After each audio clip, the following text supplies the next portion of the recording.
नमो अरिहन्ताणं नमो सिद्धाणं नमो आयर्याणं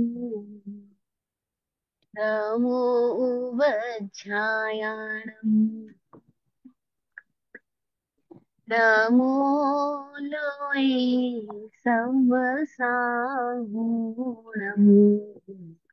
ऐसो पंचनमुक्कारो सर्वपावपणासनो मङ्गलानं च सर्वेशं पठमं हवै मङ्गलम् पठमं हवै मङ्गलम्।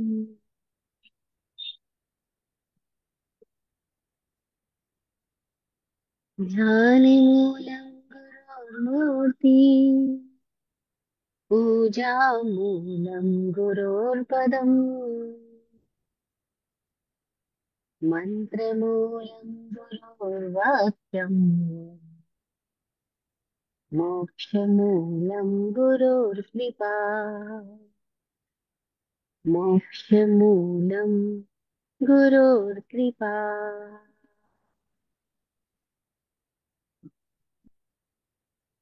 चरम तीर्थंकर समण भगवान महावीर स्वामी को भावमय वंदन नमन। चतुर्विध तीर्थ को प्रणाम। इस श्लोक में उपस्थित समस्त भव्य आत्माओं की भव्यता को नमन। सतत इस जीवन को संचालित करने वाले षट जीव निकायों का आभार आभार आभार।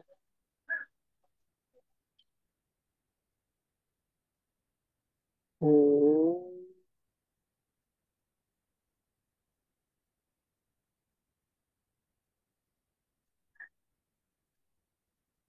ओम।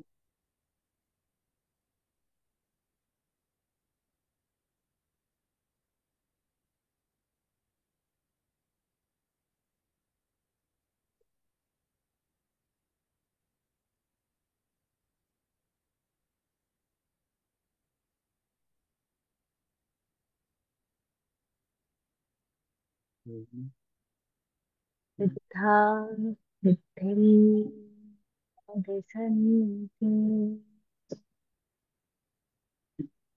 सिद्धा सिद्धिं मम दिशन्तु सिद्धा सिद्धिं मम दिशन्तु।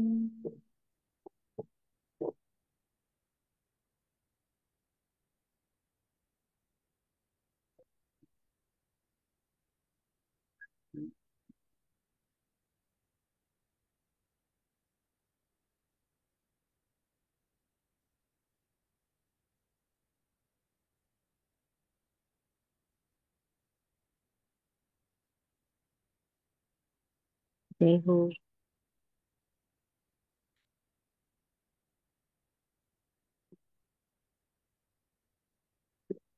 ऐसा कोई युग नहीं आया जब इंसान ने अपनी जिज्ञासाओं के कारण से कुछ ना कुछ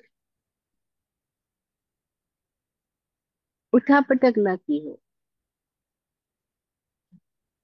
कुछ ना कुछ एक्टिविटी ना की हो।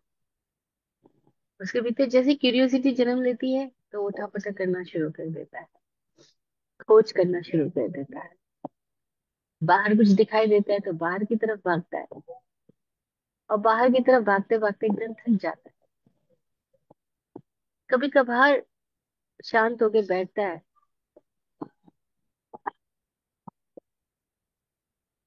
उसके एकांत क्षण में उसे अपने भीतर की कोई झलक मिलने लगती है।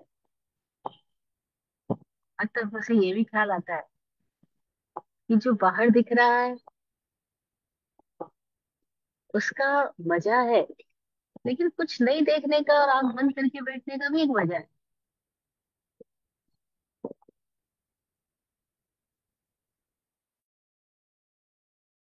और अगर वो उसी के अंदर थोड़ा गहरा उतर जाता है, अपने ही भीतर, तो फिर उसके लिए एक नई सृष्टि का दर्शन शुरू होता है। इसको थोड़ा सूत्र की भाषा में समझे, तो जीवन का स्वभाव गति है, और गति कभी ठहरती नहीं।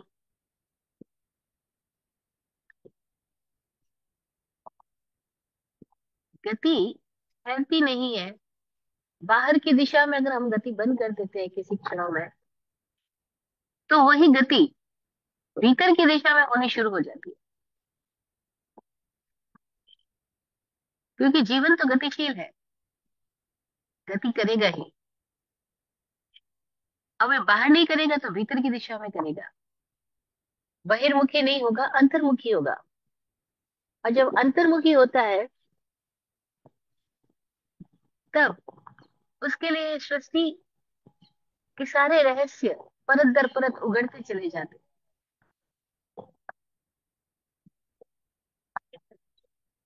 अब वो जब रहस्यदर्शी होने लगता है,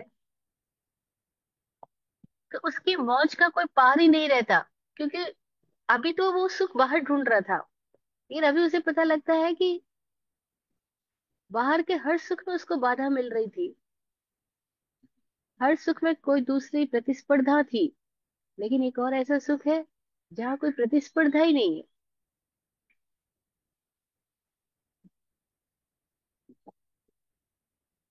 जहाँ कोई कंपटीशन प्रतियोगिता ही नहीं है, और उस सुख का सोर्स कभी खत्म होने वाला ही नहीं है, चूकने वाला ही नहीं। ये गति जब भीतर की दिशा में गई तो महसूस हुआ। गति स्वभाव है, गति नेक है। जो भीतर गए उनके भीतर से कुछ रहस्य उगड़े। उन्होंने बताया कि जीवन का जो स्वभाव, जो गति है, वो धर्म है।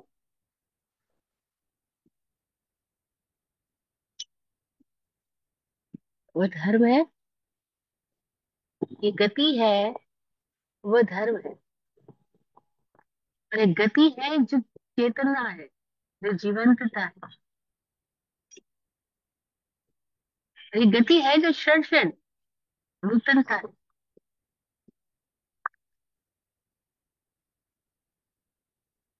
तो तत्वार्थ निगम सूत्र के 5वें चैप्टर में, 5वें अध्याय में, हम षड द्रव्यों का विज्ञान समझ रहे हैं। और उसमें धर्म काय, धर्मास्तिकाय, अधर्मास्तिकाय, इनका उपकार क्या है, इनका उपग्रह क्या है, उस संबंध में आज हम बात करने जा रहे हैं। लास्ट सेशन में हमने कि लोक में स्थिति कैसे कैसे है, धर्मास्तिकाय पूरे लोक को घेरे हुए है, लोक व्यापी है। आकाशास्तिकाय लोक का लोक व्यापी है। पुद्गलास्तिकाय और जीवास्तिकाय लोक के संख्या, पुद्गलास्तिकाय लोक में संख्यात असंख्यात आकाश प्रदेशों को घेरे हुए है विकल्प से। और जीव लोक के असंख्यात विभाग में रहता है। ये हमने लास्ट सूत्रों में बात की थी। आज सूत्र है गति स्थित्युपग्रहो धर्मा धर्मयो। ये 5वें अध्याय का 17वां सूत्र है। ये कहता है गति स्थित्युपग्रहो धर्मा धर्मयो। धर्म और अधर्म का उपग्रह, उपकार इस जीवन पर क्या है, पूरे लोक में क्या है, तो कहा गति रूप और स्थिति रूप है। ये जो हवाएं बह रही है, ये जो श्वास चल रही है, ये जो हमारे शरीर में रक्त बह रहा है, ये प्रतिक्षण जीवन जो भीतर बाहर गति कर रहा है, ये धर्मास्तिकाय का उपग्रह है, यानी धर्म है। उसकी मौजूदगी से ये सब कुछ होता है। उसकी मौजूदगी से, उसके होने से। जैसे हम कहते हैं सांस ले पा रहे क्योंकि हवा है, ऑक्सीजन है। तो ऑक्सीजन की मौजूदगी से हम जिंदा है, हम ऐसा बोलते हैं। अब जिंदा होना जीवन का स्वभाव है, लेकिन उसको जिंदा होने के लिए सांस की आवश्यकता है, प्राण की आवश्यकता है, इन वातावरण की आवश्यकता है। ऐसे ही इस पूरे जीवन को संचालित होने के लिए, जीवन की सतत गति के लिए कौन निमित्त भूत है, कौन सहाय भूत है, किसका उपग्रह है? तो का धर्मास्तिका है। धर्म का उपग्रह है कि जीवन चल रहा है, धर्मास्तिका है। क्या इस संबंध में बाहर से किसी दिशा में खोज हुई और कुछ लोगों ने कुछ समझा? हाँ। कुछ वर्षों पहले वैज्ञानिक बोलते थे कि जो भी प्रकाश तरंग की गति कर रही है, इस श्लोक में जो भी ऊर्जाएं गतिमान है, इन सब के लिए एक सहायभूत द्रव्य है। वो एक ऐसा द्रव्य है जिसकी उन्होंने एक परिकल्पना की, और उसका नाम उन्होंने ईथर दिया। और वो परिकल्पना करते हुए उन्होंने कहा कि ईथर एक ऐसा द्रव्य है जो न ठोस है, न तरल है, न गैस रूप है। वह अपरमाणविक है। वह पूरे लोक में मौजूद है, व्याप्त है, और सारी ही गतियों का वह एक सहायक द्रव्य है। तब बहुत सारे जैन विद्वानों ने ये बात घोषणा करी कि जिसको भगवान धर्मास्तिकाय कह रहे हैं उसी को ये वैज्ञानिक ईथर नाम दे रहे हैं। लेकिन विज्ञान की परिकल्पनाएं बदलती जाती है, वैज्ञानिक शोध बदलते जाते हैं। फिर कुछ वर्षों के बाद में एक नया वैज्ञानिक मैक्सवेल ने अपना सिद्धांत प्रस्तुत किया। उसने कहा कि आ, इन प्रकाश किरणों को गुजरने के लिए किसी तरह के आ, सहायता के द्रव्य की आवश्यकता नहीं है। उसने कहा ये अपने भीतर और अपने ही विद्युत चुंबकीय बल के कारण से, इलेक्ट्रोमैग्नेटिक एनर्जी की वजह से खुद ब खुद गति करती है। इसके लिए ईथर की कल्पना की क्या जरूरत है? तो इस तरह से ईथर की कल्पना को, परिकल्पना को कुछ वैज्ञानिकों ने जहाँ रखा, वही कुछ वैज्ञानिकों ने उसका खंडन भी कर दिया। लेकिन ऐसा है कि गति सर्वत्र है, लेकिन इस गति को हम अलग से नहीं देख सकते। कैसे नहीं देख सकते, क्यों नहीं देख सकते? तो इसको एग्जाम्पल से समझाया गया कि मछली पानी में गति करती है। अब मछली कभी पानी के सिवाय अपने आप को देख पाए गति करते हुए, ऐसा होता नहीं। मछली की गति पानी में ही होती है। वो पैदा पानी में हुई, वो जीवन पानी में जीती है, और जब मर जाती है तो पानी में मर जाती है। अगर उसको पानी से बाहर निकाल दिया जाए तो गतिशील नहीं रहती। एग्जाम्पल देखे, एग्जाम्पल एक देशीय होता है, ये हमें पहले से क्लैरिटी है। तो ये बताया गया कि हम सब इसी द्रव्य में ही रह रहे, धर्मास्तिकाय में ही रहे, गति में ही रह रहे हैं। तो जैसे पानी है सर्वत्र और मछली है उसमें, ऐसे ही समझाया गया कि हम पूरे लोक के अंदर मौजूद एक द्रव्य है। वो धर्म रूप है, वो गति रूप है, और वह गति जीवन के भीतर भी है। तो जीवन की गति, चेतना की गति इस धर्मास्तिकाय की गति के साथ कैसे संयुक्त होकर के गतिशील है। अब यहाँ धर्मास्तिकाय कुछ स्पेशल कर नहीं रहा है, वो तो मौजूद है, लेकिन उसकी मौजूदगी में हमारी गति संभव है। जीव की गति भी संभव है, पुद्गल की गति भी संभव है। पुद्गल गति कर रहा है, चाहे वो जड़ है, लेकिन जड़त्व में भी उसके परिणमन की शक्ति है। क्यों शक्ति है, ये बात हम लास्ट सेशन में किए थे। क्योंकि जीव निरंतर भाव संचालित करता है, और उसके भाव पुद्गल पर सवार होकर के गति करते हैं। इसीलिए वे पुद्गल को भी ऊर्जा देते हैं। और पुद्गल अपने भीतरी बल और बाहरी जीव से प्रभावित होकर के पाने वाले बल से, प्रभाव से निरंतर भीतरी दबाव और बाहरी दबाव को पा करके गतिशील बना रहता है। इस तरह से जीव और पुद्गल दोनों सतत गतिमान रहते हैं। लेकिन गति ही गति हो और कहीं ठहराव ही ना हो तो लोक की स्थिति कैसे संभव होगी। और अस्तित्व सदा अपने विरोधी युगल के साथ मौजूद रहता है।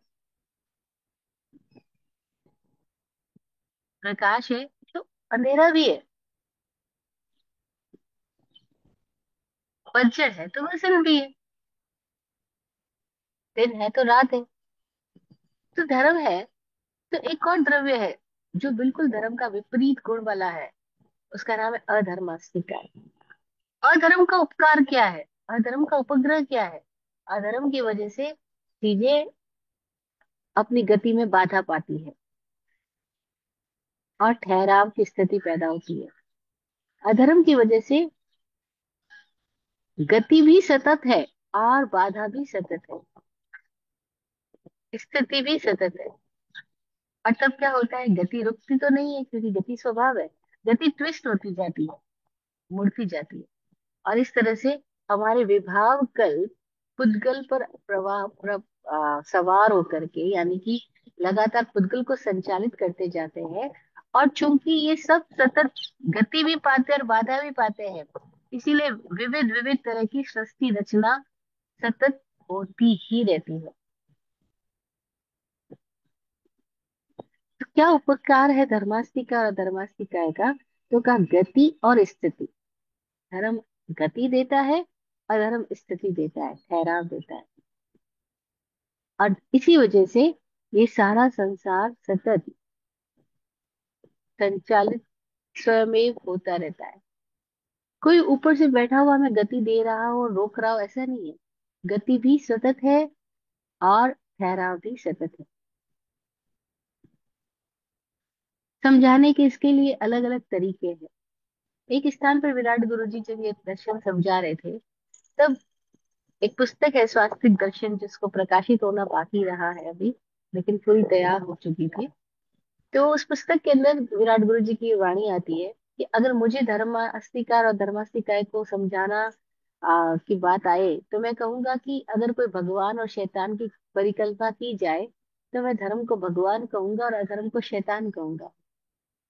और ऐसा कहूंगा कि जैसे धर्म से संचालित होकर के प्रकाश किरणें चल रही है, तो अधर्म एक चलचित्र की भांति है जो प्रकाश किरणों को बाधा देता है और परावर्तित कर देता है। और प्रकाश की किरणें चलचित्र से लौट करके चित्रों की उत्पत्ति करती है और वे चित्र विविध संसार की रचना करते हैं। जैसे हम देखते हैं प्रोजेक्टर के ऊपर कैसे फिल्म प्रोजेक्टर के ऊपर हम देखते हैं, जो मूवी देखने जाते हैं तो प्रोजेक्टर के ऊपर कुछ नहीं है, लेकिन प्रकाश की किरणें आती है, उससे टकराती है और विविध तरह के दृश्य उसके ऊपर दिखलाई पड़ने लग जाते हैं। तो प्रोजेक्टर के पीछे कोई प्रकाश की किरणें फेंकने वाला कोई यंत्र मौजूद रहता है। ठीक ऐसे ही गति चल रही है और एक पर्दा बीच में आ गया, वो अधर्म हो गया, उसको शैतान कह सकते हैं। और उसके आने से क्या हुआ, गति बाधित हुई, और बाधित हुई तो टकरा करके उसने कई सारी स्थितियों को निर्माण कर दी। तो ये संसार विविध तरह की स्थितियों में चलता रहता है। उपकार किसका है, तो कहा सृष्टि एक रंगमंच है, धर्मास्तिका और अधर्मास्तिका है, उसमें गति और स्थिति में सहायक बनने वाले द्रव्य। सृष्टि रंगमंच है, आधार रूप है। तो ये आधार कौन है, तो उस आधार का नाम दिया आकाश। आकाश आधार है। तो अगला सूत्र कहता है, 18वां सूत्र, ये कहता है आकाशस्यावगाह गति स्थिति उपग्रहो धर्माधर्मयो आकाशस्यावगाह। गति और स्थिति धर्म और अधर्म का उपग्रह है। और आकाश का उपग्रह क्या है, कि आकाश अवगाह ना देता, आकाश रिक्त स्थान देता है। आकाश सबके लिए आधार बन जाता है। सारे द्रव्य इस आकाश में ही गति करते हैं। फिर एग्जाम्पल दिया कि जैसे एक दीवार है और दीवार के अंदर हम खूंटी टांग देते हैं।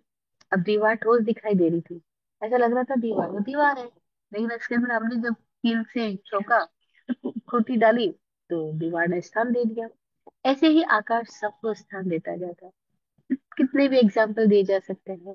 बर्तन से भरे हुए जार के अंदर, आ, पानी से भरे हुए जार के अंदर हमने शक्कर मिला दी, नमक मिला दिया, वो पानी में सब समा गया। तो पानी के अंदर भी कुछ आकाश है। आकाश सर्वत्र है, चारों ओर है, वही हम सबको स्थान दिए हुए हैं। हम कहाँ रह रहे हैं? हम आकाश में रह रहे हैं। लोग बोलते हैं अरे आकाश में मत उड़ो, हम सब आकाश में बैठे, आकाश में चल रहे हैं, आकाश में सब कुछ काम हो रहा है। आकाश का मतलब खाली ऊपर दिखाई देने वाला आकाश नहीं है, जो मेरे पीछे बैकग्राउंड में दिख रहा है वो आकाश नहीं है। आकाश का मतलब है रिक्त स्थान, वह जो हम सबको स्थान दिए हुए हैं, फिर भी वो सदा खाली है। हम सब उसमें है, लेकिन वो हमारे में भी है और हमारे से परे भी है, हमारे से पार भी है। वो सर्वत्र है। इस आकाश की इतनी अद्भुत विशेषता है कि आकाश के मात्र एक प्रदेश पर ही जीव का प्रदेश भी रह लेता है, धर्मास्तिकाय का प्रदेश भी, अधर्मास्तिकाय का प्रदेश भी, खुदगलास्तिकाय का प्रदेश भी, काल का अणु भी, सब कुछ वहां पे रहते हैं। और फिर भी सबको स्थान मिलता है। कोई द्रव्य दूसरे द्रव्य को बाधा नहीं देता, कोई द्रव्य दूसरे द्रव्य को रोकता नहीं, कोई द्रव्य किसी दूसरे द्रव्य के साथ झगड़ा नहीं करता है, मेरी जगह है, मेरी जगह छोड़ो, यहाँ पे तो मैं रहूंगा। नहीं, आकाश कहता है सब रहो, तुम सब यहाँ रहो, सबके लिए स्थान है। All are welcome. आकाश आधार है। आकाश के बारे में भी अन्य दार्शनिकों ने अलग अलग तरीके की बातें करी। जैसे कुछ लोगों ने बोला आकाश शब्द गुण वाला है, लेकिन विज्ञान ऐसा नहीं बोलता कि आकाश शब्द गुण वाला है, क्योंकि वो शब्द को कहता है कि वो प्रकाश की अलग आवृत्ति से पैदा होने वाली संरचना है।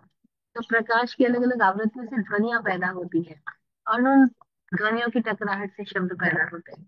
तो वो कहते हैं इसमें आकाश का कोई गुण नहीं है, इसके अंदर तो प्रकाश के अलग अलग वेव्स है, अलग अलग पॉइंट्स पे पैदा होने वाली जो वेव्स है वही टकरा करके ध्वनियां पैदा करती है, और वही शब्द का निर्माण करती है। ये विज्ञान की बात है। जैन दर्शन क्या कहता है? जैन दर्शन नहीं कहता आकाश शब्द गुण है, जैन दर्शन कहता है शब्द पुद्गल गुण है। शब्द पुद्गल रूप में है, आकाश रूप नहीं है, क्योंकि शब्द जो है वो पारमाणविक है।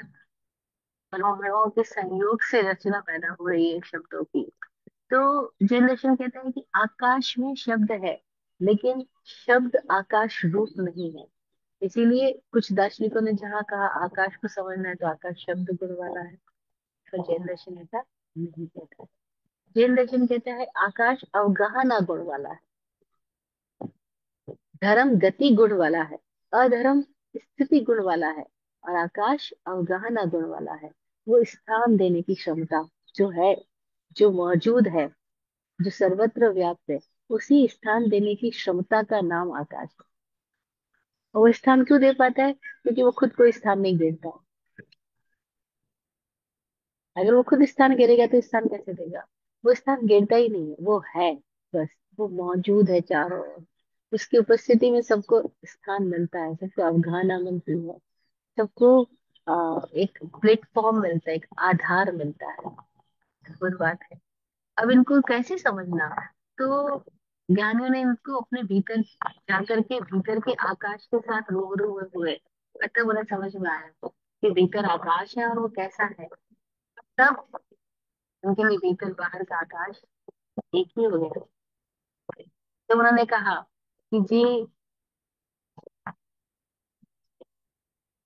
जो अंदर को जानता है वो भीतर को जानता है, जो भीतर जो बाहर जो अंदर को जानता है वो बाहर को जानता है। जे अजत्थम जाने से वैया जाने, जे वैया जाने से अजत्थम जाने। जो बाहर को जान लेता है वो भीतर को जान लेता है, जो भीतर को जान लेता है वो बाहर को जान लेता है। वो कहते हैं भीतर और बाहर के आकाश में कोई फर्क नहीं, दोनों एक ही है। वो जो जान गए उनका ये वक्तव्य है। उन्होंने दोनों प्रकार के आकाश को रूबरू किया। अगला सूत्र,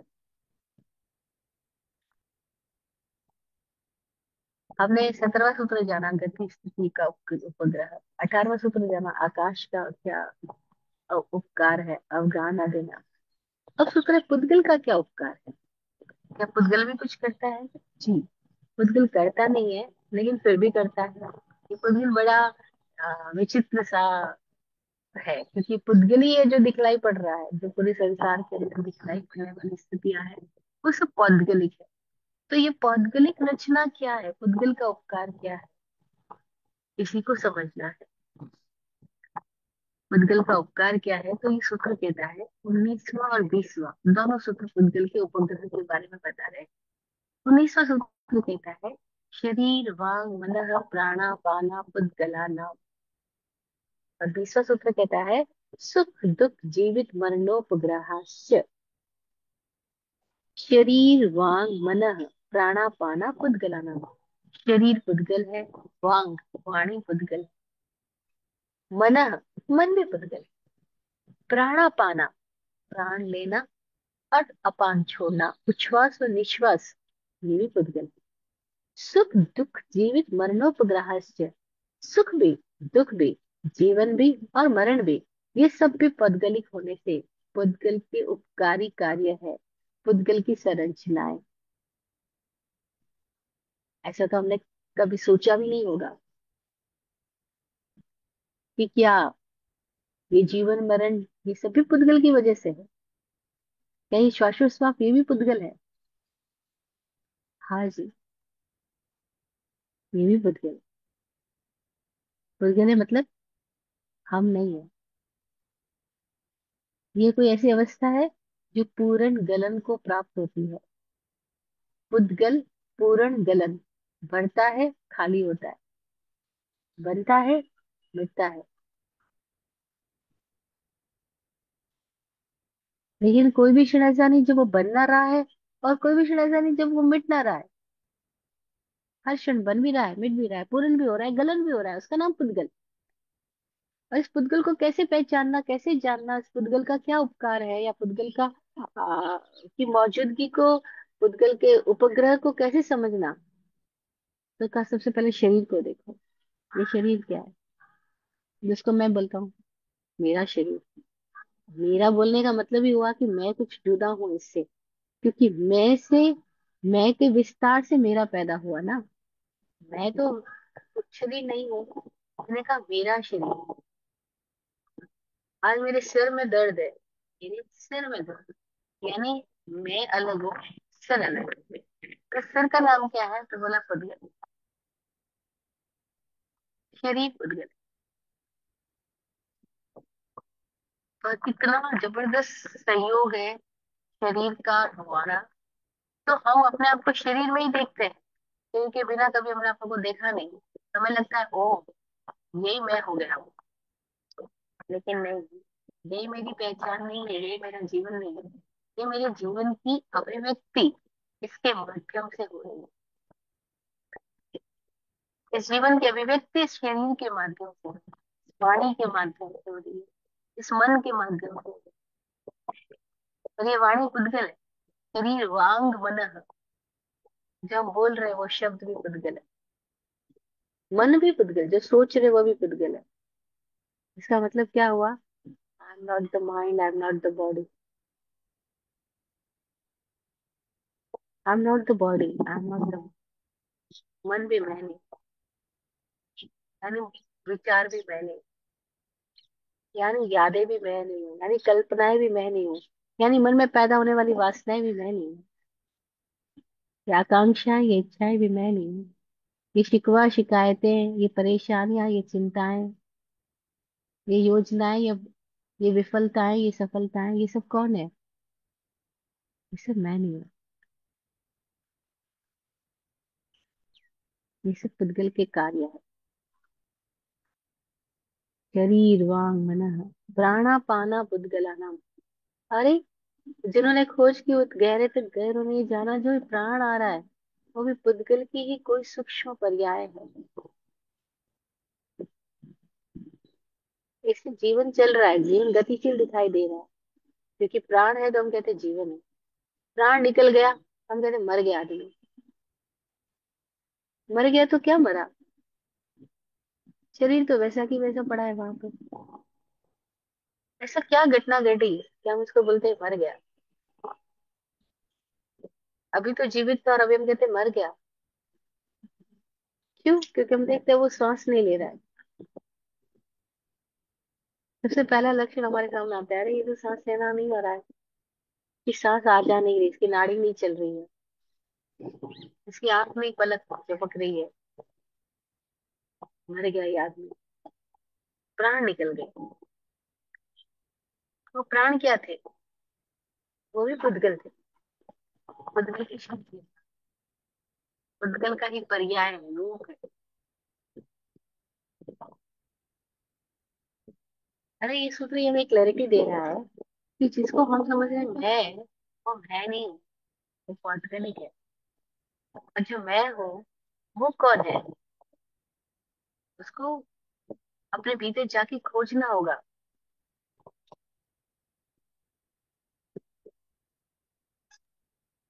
और तब, वैभवश्री जी, हाँ वैभवश्री जी, आप प्राण पुद्गल है थोड़ा और समझाएंगे?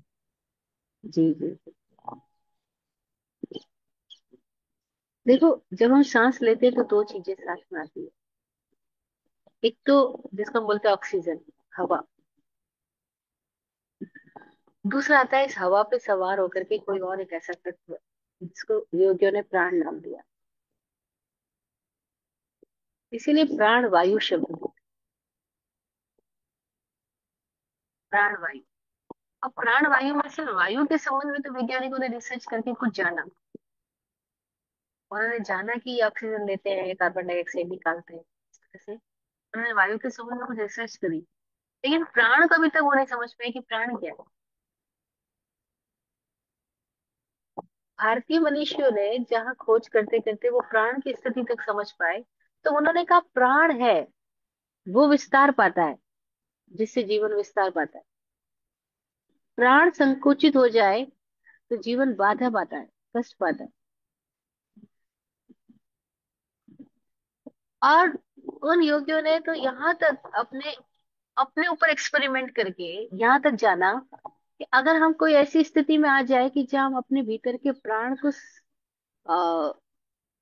विस्तृत करना जान लें, प्राण का आयाम सीख लें, प्राणायाम सीख लें, तो ऐसी स्थिति तक हम रह सकते हैं कि हम बिना हवा के भी जीवित रह लें। तो आपने सुना होगा कितने लोग पहले जमाने के अंदर भूगर्भ समाधि लेते थे। भूगर्भ समाधि का मतलब है कि वो जमीन को खोद करके जमीन में गड्ढा बनाते, बहुत गहरा गड्ढा बनाते, और वापस खुद जमीन में बैठ जाते और ऊपर से मिट्टी डलवा देते थे। जीवित समाधि बोलते थे, भूगर्भ समाधि बोलते थे। और उसके अंदर भी वो वर्षों तक जीवित रहते। तो इस प्रश्न पैदा होता है कि वहां तो ऑक्सीजन नहीं जा रही, तो जीवित कैसे रह रहे? नहीं, उनके भीतर उन्होंने अपने प्राणों को कुछ इस स्थिति में ले आए हैं कि वो प्राणों के माध्यम से कई वर्षों तक बिना ऑक्सीजन लिए, बिना बाहर की हवा को लिए, वो अपनी स्थिति में रह सकते हैं। तब भी उन्होंने जाना कि ये प्राण शरीर ग्रहण कर रहा है और प्राण आवश्यकता है इस शरीर की। तो वो प्राण को कितनी सूक्ष्मतम स्थिति तक जाकर के वो प्राण को महसूस कर पाते हैं, उस शक्ति को अपने भीतर, इस शरीर के भीतर, श- शरीर के भीतर ही शारीरिक शक्ति है वो, लेकिन वो एक अलग है। जैसे हम बोलते हैं कि ये करंट इन बिजली के तारों से प्रवाहित हो रहा है, और करंट के होने से ये सारे लाइट्स जल रही है ना। लेकिन अब मजेदार बात यह कि करंट बिजली के तार का उपयोग कर रहा है, लेकिन बिजली के तार में नहीं बह रहा है।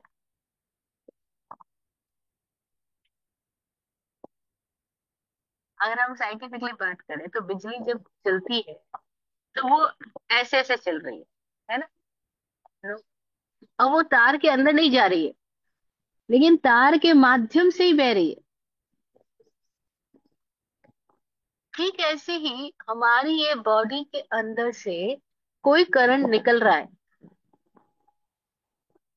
अब वो जो करंट है उसको हम विद्युत नाम दे रहे हैं।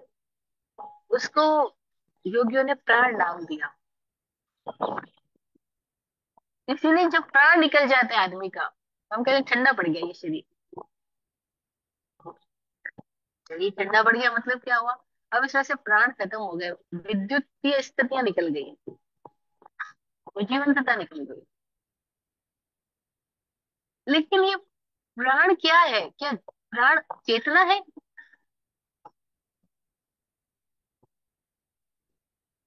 प्राण के होने से चेतना प्रकट दिखाई दे रही है, लेकिन प्राण खुद चेतना नहीं है।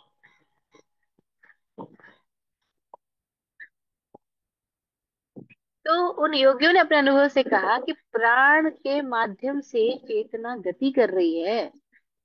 प्राण में चेतना है, लेकिन चेतना में प्राण नहीं है।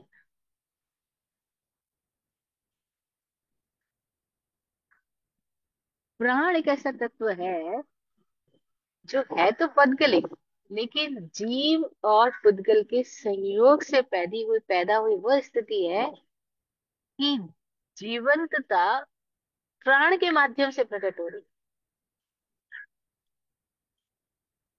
और ये प्राण 10 द्वारों से बह रहे हैं।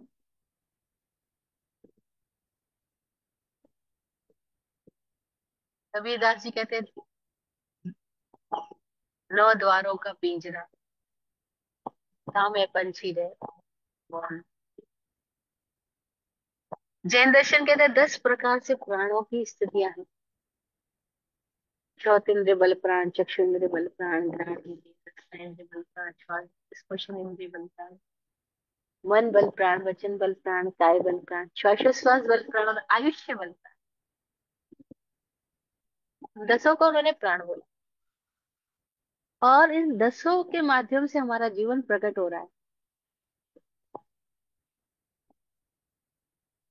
लेकिन प्राण फिर भी जीवन नहीं है। प्राण के होने से जीवन शरीर में प्रकट हो रहा है, लेकिन प्राण जीवन नहीं।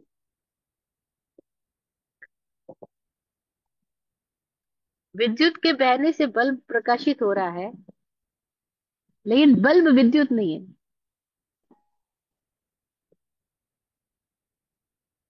उपकरण है। कैसे समझना इस प्राण को? पहली बात तो जो समझ रहे हैं वो कह नहीं पाते, जो अनुभव कर रहे हैं उनके लिए बोलना बहुत कठिन है। स्वामी जी अपना एक एक्सपीरियंस बताते हैं। एक बार वो ऋषिकेश में किसी आश्रम के अंदर अपने ध्यान में विराजमान है, और कहते हैं कि बस मेरे भीतर कोई स्थिति ऐसी पैदा हुई कि मैं अपने ही भीतर खोजता गया, और फिर उस दिन मुझे प्राण का अनुभव हुआ कि प्राण।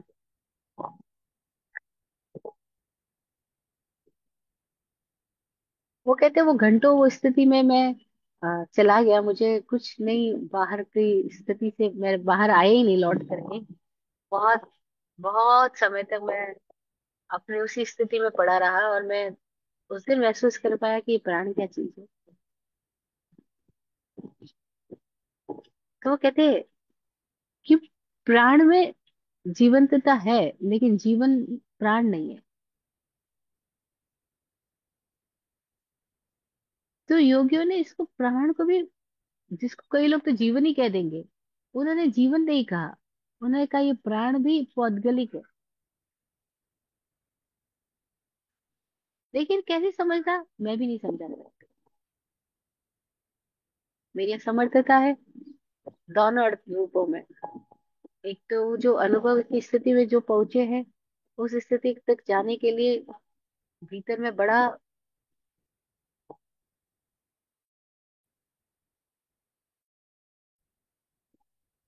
कुछ होता है, जहाँ हम सब सकते हैं, कोई हमारी संभावना है, कोई दूसरी बात नहीं है ये। लेकिन हम सबको उस संभावना को उजागर करने के लिए अपने भीतर की यात्रा में ना हुई, वो कुछ भीतर मौन घटित होगा, तभी हमें ये दर्शन हो पाएगा कि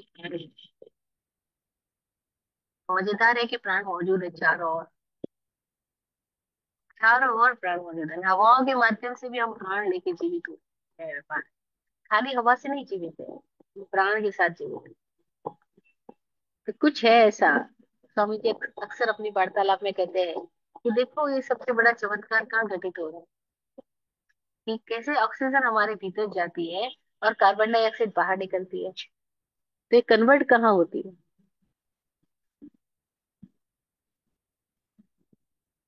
ये कन्वर्जन कहाँ हो रहा है? ये भीतर ही कहीं हो रहा है ना? बाहर नहीं हो रहा है, भीतर ही कहीं हो रहा है। तो भीतर कहाँ हो रहा है? भीतर वो कौन सा पॉइंट है जहां जाकर के ये ऑक्सीजन कार्बन डाइऑक्साइड में बदल जाती है? जहां जाकर के एक हवा दूसरी हवा में रूपांतरित हो जाती है? जहां जाकर के ऐसा क्या होता है? ऐसा क्या हिट होता है? ऐसी क्या प्रोसेसिंग होती है? और वो प्रोसेसिंग कौन कर रहा है? कोई तो है हमारे भीतर, जिसको स्वामी जी नाम देते हैं मैन्युफैक्चरर। वो कहते हैं कोई तो भी मैन्युफैक्चरर अंदर है, जो ये सब कुछ कर रहा है, जो हमारे खाने को हड्डी, खून, मांस, मज्जा अलग अलग रूपों में बदल रहा है। लेकिन हम कॉन्शियसली तो नहीं बदल रहे। अगर हमें पूछा जाए भाई आपने बनाए अपनी हड्डियां, आपने बनाया अपना खून, आपने अपने खून की क्वालिटी डिजाइन की क्या, ये कि ये ए क्वालिटी का, बी क्वालिटी का, ये कौन सी क्वालिटी का, ओ क्वालिटी का होगा? हम मम्मी पापा से पैदा हुए, लेकिन मम्मी पापा को बोला जाए कि क्या आपने हमारी हड्डियां, खून, मांस, मज्जा, ये ब्लड ग्रुप सब आपने पैदा किए, क्या आपने बनाए क्या? ना। वो कहेंगे नहीं हमने कुछ नहीं किया। बस कोई एक प्रोसेस, फिर उसके बाद में सब चीजें बनती गई। ये सब कौन बनाता है? मिस्ट्री मिस्ट्री है ना।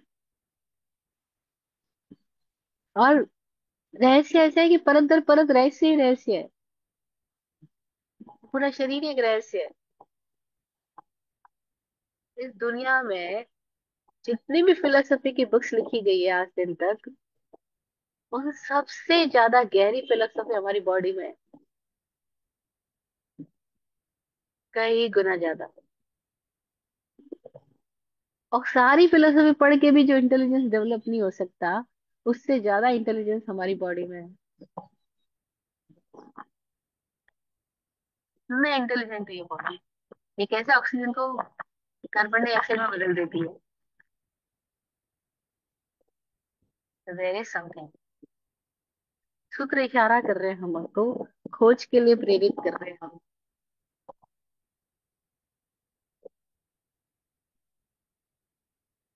ये खोजने के लिए प्रेरित कर रहे हैं कि जरा झांक के देखो अंदर।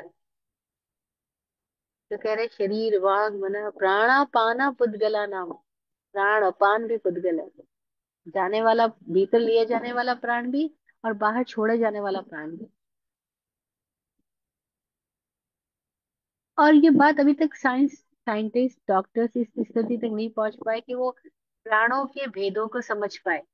लेकिन पतंजलि ने और भारतीय अनेक मनीषियों ने इन प्राणों के भी भेद किए। उन्होंने कहा प्राण भी 5 प्रकार के हैं, और हर प्राण का इस शरीर में अलग अलग कार्य है। और जब आदमी मरता है तो एक साथ सारे प्राण नहीं छूट जाते। प्राण भी छूटने में, अलग अलग प्राण छूटने में अलग अलग समय लेते हैं। इसीलिए कोई एक स्थिति तक ये भी संभावना होती है कि अगर हम उन प्राणों की स्थिति को रोक लें, तो इस आदमी को वापस जीवित किया जा सकता है। और तब योगियों ने एक चमत्कार लोगों को करके तक दिखाए कि एक टाइम में वो ऐसे फील हो रहे हैं कि जैसे मर गए हो। सारा डॉक्टरी परीक्षण किया जाए तो योगी का शरीर बताएगा कि मर चुका है। लेकिन कुछ ही समय के बाद वो वापस अपने आप को शरीर में प्रकट कर लेते हैं। अब परीक्षण किया जा रहा है, ये आदमी जिंदा है। तो वो डॉक्टर्स, वैज्ञानिक हैरान हुए, ये आदमी अभी तो मुर्दा था, अभी जीवित हो गया, ऐसा कैसे हो गया? तो वो कहते हैं ये हमारे हाथ में है कि हम अपने प्राणों को किस दिशा में ले जाते हैं। हम कौन से प्राणों को कब संचालित करें और कब ना करें। तो जो भीतर के भीतर जिन्होंने खोज किया है, उनके भीतर से जो स्थितियां डेवलप हुई, आज अभी तक बाहर के वैज्ञानिक उसके लिए हैरान है। उनके पास इसका कोई समाधान नहीं है कि क्या मुर्दा हो सकता है, जिंदा कैसे हो सकता है।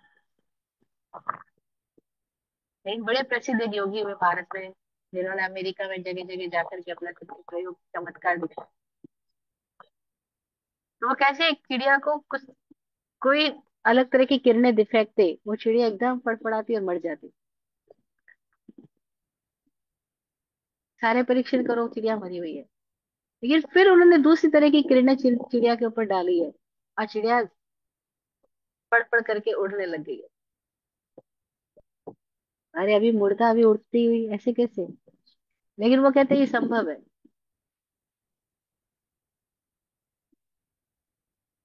इसीलिए सूत्र कह रहा है कि सुख दुख जीवित मरणोपग्रहाश्च, जीवन और मरण भी प्राणों का, जीवन और मरण भी पौद्गलिक रचनाएं हैं। यानी हकीकत में जो हमारी स्थिति है वो ना जीवन है ना मरण है, दोनों के पार है। क्योंकि जीवन भी पौद्गलिक है, मरण मृत्यु भी पौद्गलिक है। हम जिसको जीवन कहते हैं कि बर्थडे है हमारा, बर्थडे यानी क्या कि हम इस शरीर में पैदा हुए, हम इस शरीर में बाहर आए, है ना। स्वामी जी तो और भी मजेदार बात कहते हैं, वो कहते हैं किसको बर्थ डेट माना जाए, जिस दिन तुम फ्लाइट में बैठे थे उसको, या जिस दिन फ्लाइट से बाहर आए थे उसको।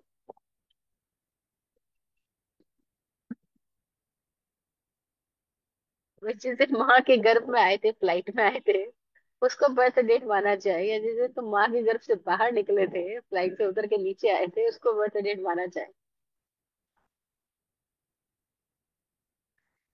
तो ये जीवन भी और ये मृत्यु भी दोनों ही पौद्गलिक है।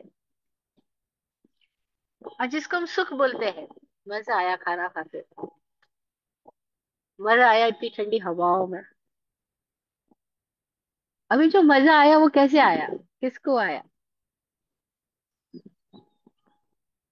ये गर्मी में एसी में सोने का सुख हो रहा है, ये सुख क्या हो रहा है? तो का ये भी पुद्गल है।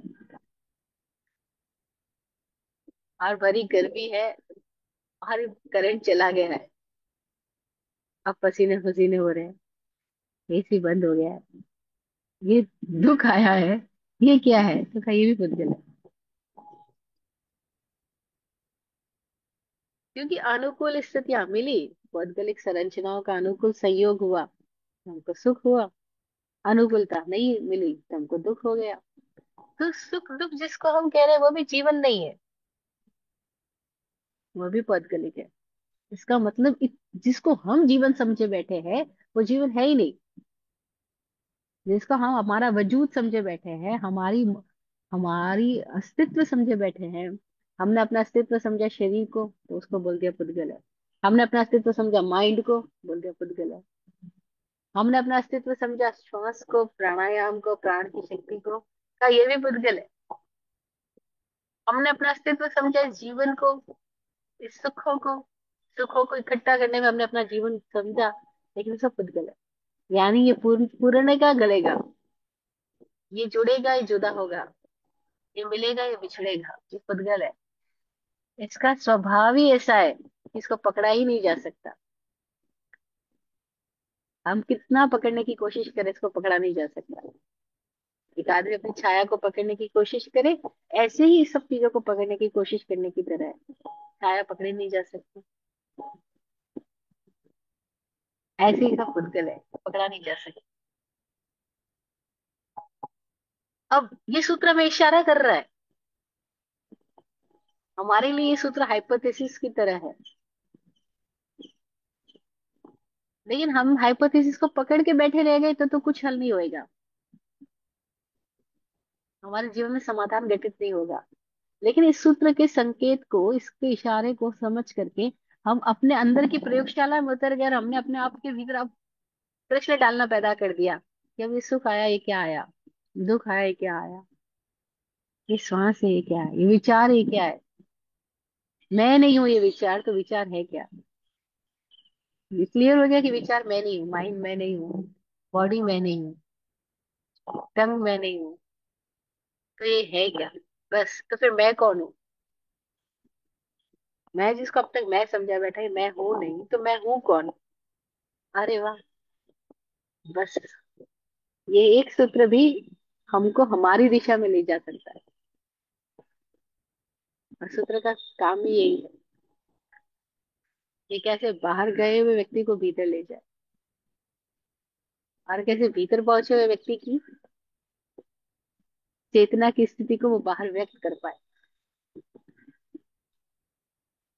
तो जो पहुंचे उन्होंने कहा, अब हम अपने अनुभव से वहां तक जा सकते हैं कि हाँ जी जा सकते हैं। और उसको जाने के लिए बस अब हमें क्या करना होगा, तो हमें इस सूत्र के इशारे को लेकर के अपने आंख बंद करके अपने भीतर ही खोजना होगा। और किसी ने खोजा है, हमारे सामने तो एग्जाम्पल है, अनंत उपकार है विराट गुरु जी का, स्वामी जी का, जिनके साथ सानिध्य हमें मिल रहा है। इन्होंने उस प्राण को कहा, उस दिन मैंने जाना कि वो प्राण क्या है। जब तक सुना ही था, किताबों में ही देखा था, लेकिन उस दिन मैंने अपने अनुभव से जाना कि वो प्राण क्या है। आज तक मुझे समझ में आया कि बस प्राण समझ में आने से अब हमको खाना खाने की जरूरत नहीं है। हम उस प्राण से ही जीवित रह सकते हैं। ये शरीर जीवित रह सकता है उस प्राण की शक्ति पे, अगर उसका कॉन्शियसली उसका कंट्रोल हो जाता है। तो जरूरी नहीं है कि वो भोजन करे ही जिस रूप में हम कर रहे हैं, वो प्राण दूसरे रूपों में ले लेगा और शरीर जीवित रह जाएगा। There are some person who called breatharian. आज धरती पे ऐसे लोग हैं जिनको ब्रिडेरियंस कहते हैं, जो खाली श्वास पे जीवित है। उनको भोजन की भी जरूरत है, उनको पानी पीने की भी जरूरत है, लेकिन सालों साल जिंदा रह सकते बिना भोजन और बिना पानी।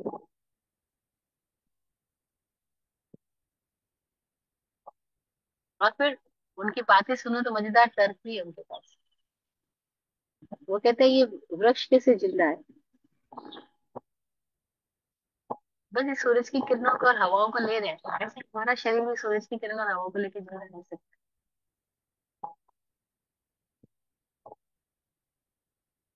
हमको जीवित रहने के लिए खाना खाना जरूरी नहीं है, अनिवार्य नहीं है।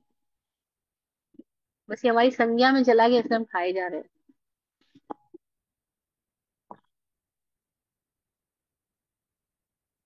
तो ये सूत्र संकेत इशारा दे रहा है, यात्रा हमें करनी होगी।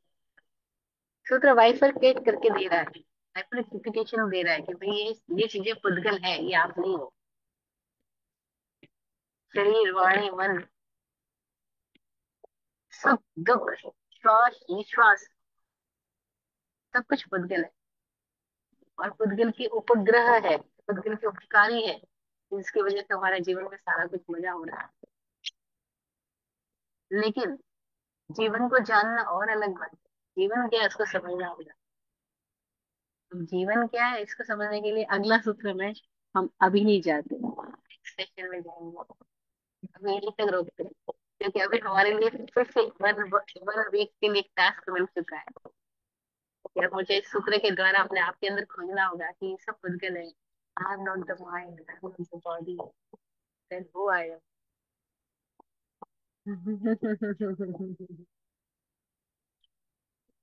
I am not the mind, I am not the body. That's who I am. तो आज की बात को यही से विराम देंगे और अपने सेशन की समाप्ति में आत्मज्ञान को विराट गुरुदेव की दी एक दुआ उनके आपसे बच्चों से करती हूँ। आप फूलो फलो वो जिंदगी मखमल मुलायम। आप फूलो फलो वो जिंदगी मखमल मुलायम। आपकी हर खुशी पे है हमारी जान सदके। दुआ करते हैं चुपचाप दिल की थाप से हम। दुआ करते हैं चुपचाप दिल की थाप से हम। रहे जाते नवाजे हर घड़ी अरमान सबके। अमन और चैन से गुजरे आपका वक्त सारा। अमन और चैन से गुजरे आपका वक्त सारा। रुख पे खिलती रहे यूं रूह की मुस्कान खुल के। रुख पे खिलती रहे यूं रूह की मुस्कान खुल के। जय हो, जय हो, जय हो।